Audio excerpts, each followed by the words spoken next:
3 hal yang gak bisa dirubah. Masa lalu, rasa sakit, sama kalau yang hidupin. Pasti pacar lo pakai Brio kuning, Satya lagi, tinggalnya di Kalibata kan. Jujur karena gue pernah menyaksikan langsung di Semanggi ada orang selingkuh. Tanda-tandanya adalah, nggak deh bohong, gue pernah jujur. Gue jujur ya, gue minta maaf, gue pernah. Di talk ngomongin kesalahan pasangan masing-masing. Iya, pernah, maaf.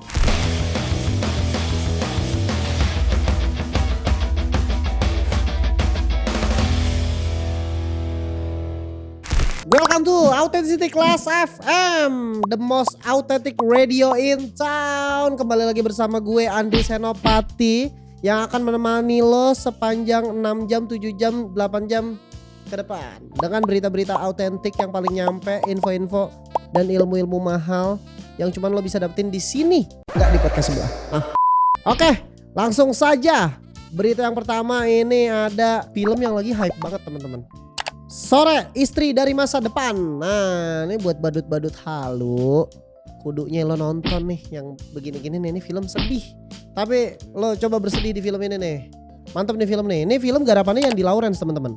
Yandi Lawrence tuh kalau lo tahu dia yang ngegarap film Keluarga Cemara, Jatuh Cinta Seperti di Film-film, Satu Kakak Tujuh Ponakan. Nah, kualitas sudah kebayang tuh ya, kualitas filmnya kalau lo tahu film-film yang sebelumnya gitu. Nah, film Sore ini juga dia itu sebelumnya adalah series di YouTube. Oke. Kamu dibayar berapa sama Carlo? Aku bayar lebih. Dia di kalau nggak salah Tropicana Slim kalau nggak salah. Seingat gue ya. Gitu. Nah, ini film jujur gue baru nonton tadi banget. Gue udah terlambat 3 hari gue.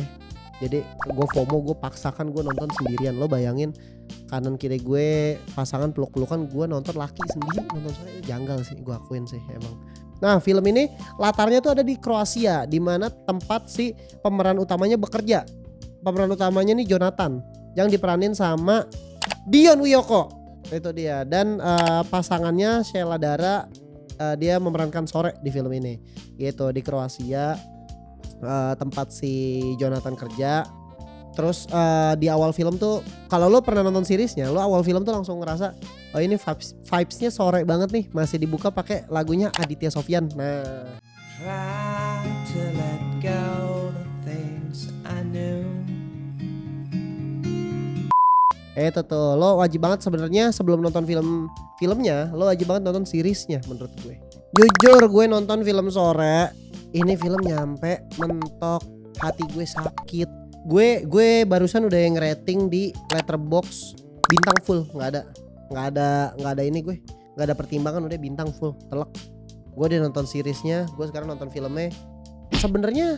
Sebenarnya tidak sesedih itu ya kalau menurut gue mungkin gue emang manusia batu aja, nggak punya hati. Tapi yang bikin sedih itu sebenarnya di bagian terakhir ya teman-teman. Jadi kalau lo penasaran lo harus nonton langsung sih. Bagian terakhir sebelum ke ending itu menurut gue sedih banget. Kayak gue mau marah, gue bawaannya ke Yandi Lawrence. Kalau Yandi Lawrence nonton, Mas Yandi, mohon maaf banget, kok lu tega sih nyakitin Sore sebegitunya, dikasih adegan seperti itu. Sakit banget, kasihan Sore, bener sumpah. Gue saranin, gue langsung nonton. Keburu banyak tuh kliper-kliper di TikTok. Yang bikin kasihan itu pas si Sore ngomong, mau berapa kali pun gue ngulang, 1000 kali, 100 kali gue ngulang, gue akan tetap milih lo. Di sini gue kena, gue kalau laki gue kena, jujur. Ada beberapa pertanyaan untuk orang-orang yang belum nonton biasanya. Emang Sore bisa ngubah masa lalu? Nah, lo wajib nonton tuh friend. Nih gara-gara film ini jadi banyak orang yang berteori apakah masa lalu bisa diubah, apakah masa depan bisa diubah gitu. Nah, tapi gue nggak bisa menjelaskan banyak ya karena takut spoiler teman-teman. Tapi mungkin gue akan mengambil satu kutipan yang mantap banget dari film ini. Ada 3 hal yang nggak bisa dirubah: masa lalu, rasa sakit, sama satu lagi. Lo nonton ke filmnya tuh. Kalau mau tahu itu ada kutipan kakek-kakek bule pokoknya. Nah itu kutipan mantep banget menurut gue teman-teman. Lo wajib nonton. Gitu. Itu scene-scene dimana sebelum Sore nyerah. Nah itu dia. Terus ada juga yang nanya-nanya apa iya endingnya nih beda universe gitu, karena di yang awal itu si Sore tuh sebenarnya spoiler alert ya. Intinya adalah jadi menimbulkan banyak pertanyaan lah, ini universe utama atau bukan gitu. Nah kalau lo, menurut lo gimana? Buat yang udah nonton, buat yang belum nonton, segera nonton, jangan cuman ngeliatin teori-teori di TikTok doang teman-teman. Jadi segera nonton. Menurut lo akan ada multiverse lain kah di universe-nya Sore ini? Kita langsung ke next topic. Oke, Indra Lesmana kritik festival jazz. Yes, ini lagi rame banget kemarin juga. Indra Lesmana, pada tahu Indra Lesmana? Bukan yang nyanyi Mangu, beda. Indra Lesmana tuh lagunya tuh yang dalam cintamu selami. Dari gue, gak ada yang tahu kan lo Indra Lesmana? Jarang. Enggak senior ya, maaf. Banyak pasti yang tahu. Nah ini musisi jazz senior Indra Lesmana mengkritik lewat Instagram story-nya. Kata dia nih, semakin sedikit musisi jazz tampil di festival jazz. Tanpa jazz, festival jazz itu kehilangan jiwanya. Itu diposting tanggal 10 Juli 2025. Banyak yang menduga-duga kalau kritikan ini tertuju pada Prambanan Jazz yang baru banget digelar beberapa minggu lalu juga teman-teman. Nah ini langsung direspon juga sama promotornya Prambanan Jazz, si Anas Syahrul Alimi. Dia cuma ngerespon, maafkan kami yang selalu bersalah setiap Juli. Buset, responnya tenang banget ya. Kayak gelandang Madrid, tenang banget mainnya dia. Cuman minta maaf doang. Gitu. Dia menyebut sah-sah aja festival jazz menampilkan musisi lintas genre. Seperti yang dilakukan di contohnya ada North Sea Jazz sampai New Orleans Jazz Festival juga. Udah banyak lah di luar festival jazz yang nampilin musisi lintas genre, gak cuma jazz doang gitu. Nah si Anas juga bilang nih, kami ingin menciptakan pertemuan lintas generasi, lintas genre, dan lintas hati. Prambanan Jazz bukan kamus, tapi ruang tamu tempat musik bertukar cerita gitu. Prambanan Jazz tuh gue cuman meng-highlight Bernadia. Jujur udah kecintaan gue. Indra Lesmana juga nanggepin lagi lewat tweets. Ibarat bikin kungfu festival, kungfunya kagak ada, adanya pencak silat karena alasan lebih banyak peminatnya. Itu tuh. Nah gue nggak tahu nih siapa yang benar teman-teman. Kalau dari sisi promotor bagaimana, dari sisi abang-abangan jazz bagaimana? Silakan berdebat di kolom komen. Kalau saya tidak mau ikutan ya, saya konten kreator aja. Lagi banyak banget minggu ini berita tentang dunia permusikan teman-teman. Tadi udah dari skena jazz. Sekarang datang dari yang legend juga lagi selain Indra Lesmana, ada Ari Lasso. Ari Lasso speak up soal riders musisi. Gitu. Nah baru-baru ini Ari Lasso tuh bikin postingan di Instagram membagikan isi ridersnya dia. Alias permintaan backstage. Kalau kalian tahu riders tuh pokoknya permintaan musisi lah di belakang panggung. Nah ini ilmu nih ya buat teman-teman ya. Riders itu bukan cuman konsumsi hospitality, nggak cuman itu, tapi ada namanya technical riders. Tuh ilmu lagi dari gue. Nah Ari Lasso nih ngebagiin isi ridersnya itu nggak aneh-aneh. Isinya tuh cuman air mineral, buah naga, snack Genji, ada 2 pack tapi ya, sama ada Fitbar 2 pack juga. Agak banyak tapi sebenarnya memang belum yang aneh-aneh gitu. Kan katanya ada yang minta-minta, aduh nggak mau disebutin deh takut. Gitu. Nah menurut dia nih kalau pengen yang lain-lain itu lu mendingan beli sendiri. Jadi promotor tuh jangan dimanfaatkan, karena menurut si Bang Ari Lasso, siapa ya, Om Ari Lasso, banyak musisi-musisi yang aji mumpung lah kita sebutnya ya. Dia manfaatin promotor untuk ridersnya ini. Jadi ridersnya tuh jadi aneh-aneh gitu, dan itu mempersulit promotor juga gitu. Nah nih Ari Lasso mengkritik musisi-musisi baru yang kadang ridersnya mboten mawon alias ada-ada aja gitu. Ia bilang lebih penting dari itu manajemen diri yang ketat, tim yang solid, dan sikap yang adaptif terhadap situasi. Nah itu lebih penting kata Ari Lasso tuh gitu. Bahkan Dewa 19, band legendaris tempat Ari Lasso pernah jadi vokalis dan pernah dijuluki sebagai band dengan riders yang semuanya bisa dibeli di Indomaret atau Alfamart. Tuh sekelas Dewa aja kayak gitu. Kemarin gue abis manggung di Bigu Festival, gue lead karaoke, gak ada gue riders aneh-aneh. Riders gue cuma air putih sama colokan. Nah yang penting ada itu aja kita mah gitu ya, karena gue cuma ngelit karaoke. Kalau gue jadi personil band gue gak tahu ya riders gue apa ya. Tapi coba komen para promotor, menurut kalian tidak apa-apa gak kalau misalnya musisi minta riders yang terdengar aneh-aneh tapi mungkin itu beneran dibutuhkan sama mereka, kita kan nggak tahu kan. Gitu. Menurut kalian gimana pandangan para promotor? Dan oke, next masuk ke Q&A with Andri Senopati. Yes, gue seperti biasa gue udah buka question box dan gue akan merespon 3 responden paling nyampe teman-teman. Nah gue buka question box itu di @authenticity_id dan di Instagram gue pribadi juga ada. Jadi setiap minggunya lo bisa isi question boxnya untuk tahu hal-hal yang paling nyampe teman-teman. Tapi untuk hari ini hal nyampe nggak akan datang dari gue. Gue akan menilai hal-hal nyampe dari kalian. Jadi tadi gue udah buka question box. Kasih gue hal-hal paling nyampe menurut kalian dan gue akan menilai. Gue cuma bacain 3 ya. Yang pertama dari ARV Tio O-nya 3. Ke Bali harus ke gigi susu.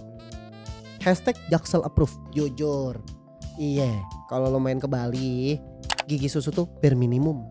Lo percuma lo udah melukat, lo udah ikut kelas surfing, lo udah ke kuil yang banyak monyetnya tuh apa itu. Nah, percuma kalau lo nggak ke gigi susu, balik lagi lo ke Bali lo, ulang lagi. Gak afdol. Gua akuin ARV Tio lo nyampe friend. Tapi karena lo pakai #Jaksel approve, lo gak jadi nyampe. Enggak, kita di sini anti Jaksel approve teman-teman, hanya nyampe yang ada, nggak ada Jaksel approve ya. Gue deklarasi perang sama Jaksel approve. Buat lo yang belum tahu, nggak ada pakai #Jaksel approve ya di depan gue. Yang kedua dari Haji Kilham, ntar gue taruh ya di sini ya, yang respon ya. Ngebayarin setengah biaya hidup cewek gue, jujur. Setengah biaya hidup. Aduh, jangan friend, kalau masih pacaran mah biasa-biasa aja, jajanin pas jalan. Jangan setengah biaya hidup. Lo ini lo kasih semua, kenapa lo yang hidupin? Pasti pacar lo pakai Brio kuning. Satya lagi. Tinggalnya di Kalibata kan. Jadi udah beda tuh, bukan pacar itu mah. Kalau kayak gitu, belum nyampe nih kamu nih. Enggak, kamu belum dapat cap nyampe kamu. Setengah biaya hidup ceweknya. Enggak ada. Yang terakhir dari Aldi Zulafa A-nya 2. Beli kopi tapi pesen double shot. Minimal beansnya Arabica nih. Biar yang asam gak cuma hidup. Bagian itu lo nyampe. Tapi menurut gue masih kurang nyampe nih friend. Karena kalau lo cuma double shot doang mesen kopi, aduh kurang. Minimal banget. Pakai tumbler. Wajib sekarang punya 2 tumbler. Satu buat air putih, satu buat kopi. Lo kalau cuma masih pakai packaging dari coffee shopnya, enggak, masih kurang nyampe lo di bagian itu lo. Belum. Ini kurang lengkap, jadi revisi lagi ya Aldi Zulafa, tolong direvisi ya. Oke, next. Oke, selain Q&A yang tadi, ada Q&A juga tentang mall langganan orang-orang selingkuh. Nah, ini para cheater Pekalongan. Nah, Pekalongan, ada yang tahu cheat Pekalongan, cheat PB, para cheater. Lo ketahuan lo. Di sini akan gue bongkar mall-mall selingkuh ya. Mall selingkuh nomor 3 itu ada Citos. Jujur, iya jujur, yang selingkuh pernah di Citos, jujur. Lo nyari sepi kan? Lo nyari sepi, mall yang nggak dijajaki sama nggak begitu banyak orang datang ke sana. Jujur iya kan, lo pasti ada yang pernah selingkuh di sini nih. Terutama nih yang om-om, ayo yang om-om ngaku deh. Jangan sampai gue datengin Lisa Mariana ke sini ya. Coba tulis di kolom komen kalau kalian pengen Lisa Mariana datang ke sini. Yang kedua, Semanggi yang sekarang jadi Lipo Mall Nusantara, sampingnya Atma Jaya tuh. Pada tahu Semanggi jujur karena gue pernah menyaksikan langsung di Semanggi ada orang selingkuh. Pokoknya tanda-tandanya adalah pria parubaya pakai mobil sedan dengan supir jalan bergandengan dengan wanita muda. Nggak mungkin anaknya itu. Biasanya tuh platnya nggak plat hitam putih biasa biasanya platnya spesial tuh yang kayak gitu-gitu tuh. Jujur gue pernah menyaksikan langsung. Yang terakhir teman-teman, ini juga lumayan banyak yang selingkuh di mall ini. Nggak cuman cowok cewek tapi cowok Senayan City. Jujur iya. Kenapa gue tahu? Karena ada teman gue yang pernah selingkuh di sini. Nggak deh, bohong, gue pernah. Jujur gue minta maaf, gue pernah. Itu nggak sengaja, itu kesalahan waktu masih muda. Makanya emang ini destinasi lumayan agak sering disambangi orang. Tapi kalau buat selingkuh tuh nggak tahu kenapa enak aja gitu, sensi. Apalagi naik ke parkiran P6. Nah itu tuh selingkuh di P6. Lo ngelihat city view. Nah itu mohon maaf ya, itu masa muda dulu gue itu nggak mungkin belakangan ini nggak Nggak mungkin. Naik ke atas ya kan, kita bawa speaker kecil tuh ke P6 sambil Deep Talk ngomongin kesalahan pasangan masing-masing. Iya, pernah. Maaf. Minta maaf siapapun yang pernah aku selingkuhin. Aku minta maaf. Yes, tadi kita udah bahas film.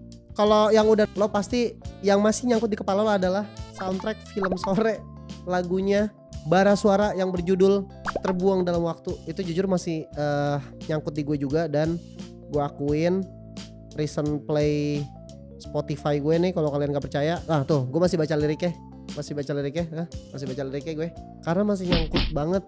Jujur sebelumnya gue tahu Bara Suara, gue tahu Iga Masardi, tapi gue tidak terlalu ngedengerin Bara Suara. Gue tahu lagunya tapi gue nggak terlalu ngulik Bara Suara. Tapi semenjak gue denger lagu itu, di situ aku adalah Iga.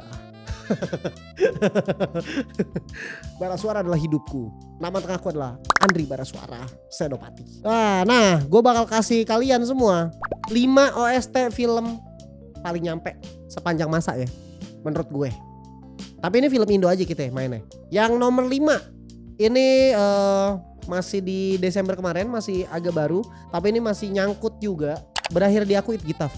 Nah, itu di filmnya Home Sweet Loan, kalau yang pada tahu. Jika semua bersandar padaku. Nah, itu. Berakhir di aku.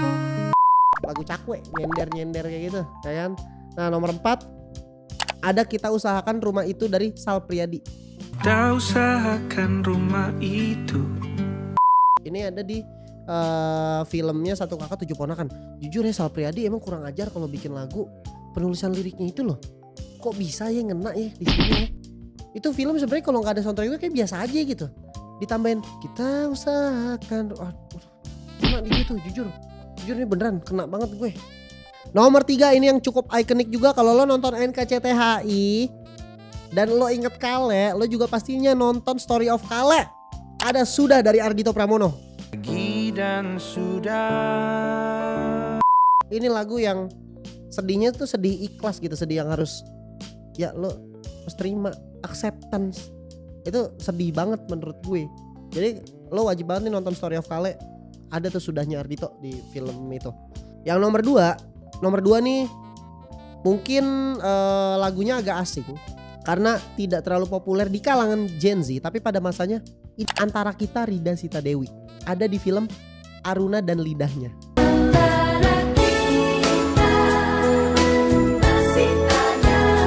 Nah, ini kalau lo pada tahu film Aruna dan Lidahnya, ada lagu yang Antara Kita Masih Ada. Nah, itu lagu Rida Sita Dewi, teman-teman. Ilmu dari gue tuh. Kalau musik sih emang mainannya gue. Nah, yang nomor 1-nya The One and Only yang masih nyangkut banget di kepala gue, Terbuang Dalam Waktu Bara Suara. Gokil. Jujur gue nonton film Sore, selain scene-scene-nya, selain cerita betapa tersiksanya si Sore, lagu Terbuang Dalam Waktu nih jujur kena di gue, kena psikis gue kena. Nah, kalau ini ilmu lagi. Lagu ini pernah dimainin sama Bara Suara dan Perunggu. Lo bayangin Bang Maul nyanyiin ini. Nah, ada di YouTube-nya Authenticity, kalau lo pengen tahu langsung cek. Bara Suara X Perunggu ada di YouTube-nya Authenticity. Nah, ini dia. Oke. Kayak kan kenapa ya Iga Masardi tuh karismanya tuh kayak, aduh, gue kayak kalau ketemu pengen gue kecup dah pipinya ya, yang kiri spesifik. Buset, keren banget jadi orang, kok bisa sekeren itu ya. Kalau kata Gen Alpha, aura plus 1 juta. Itu dia video Authenticity, ada Perunggu berkolaborasi dengan Bara Suara, dia bawain lagu Bara Suara. Nah, nih info ya, lagu Bara Suara yang Terbuang Dalam Waktu itu lagu buat bapaknya Iga. Tuh, ilmu lagi dari gue tuh. Oke, itu tadi 5 rekomendasi nyampe dari gue di lini permusikan dan perfilman.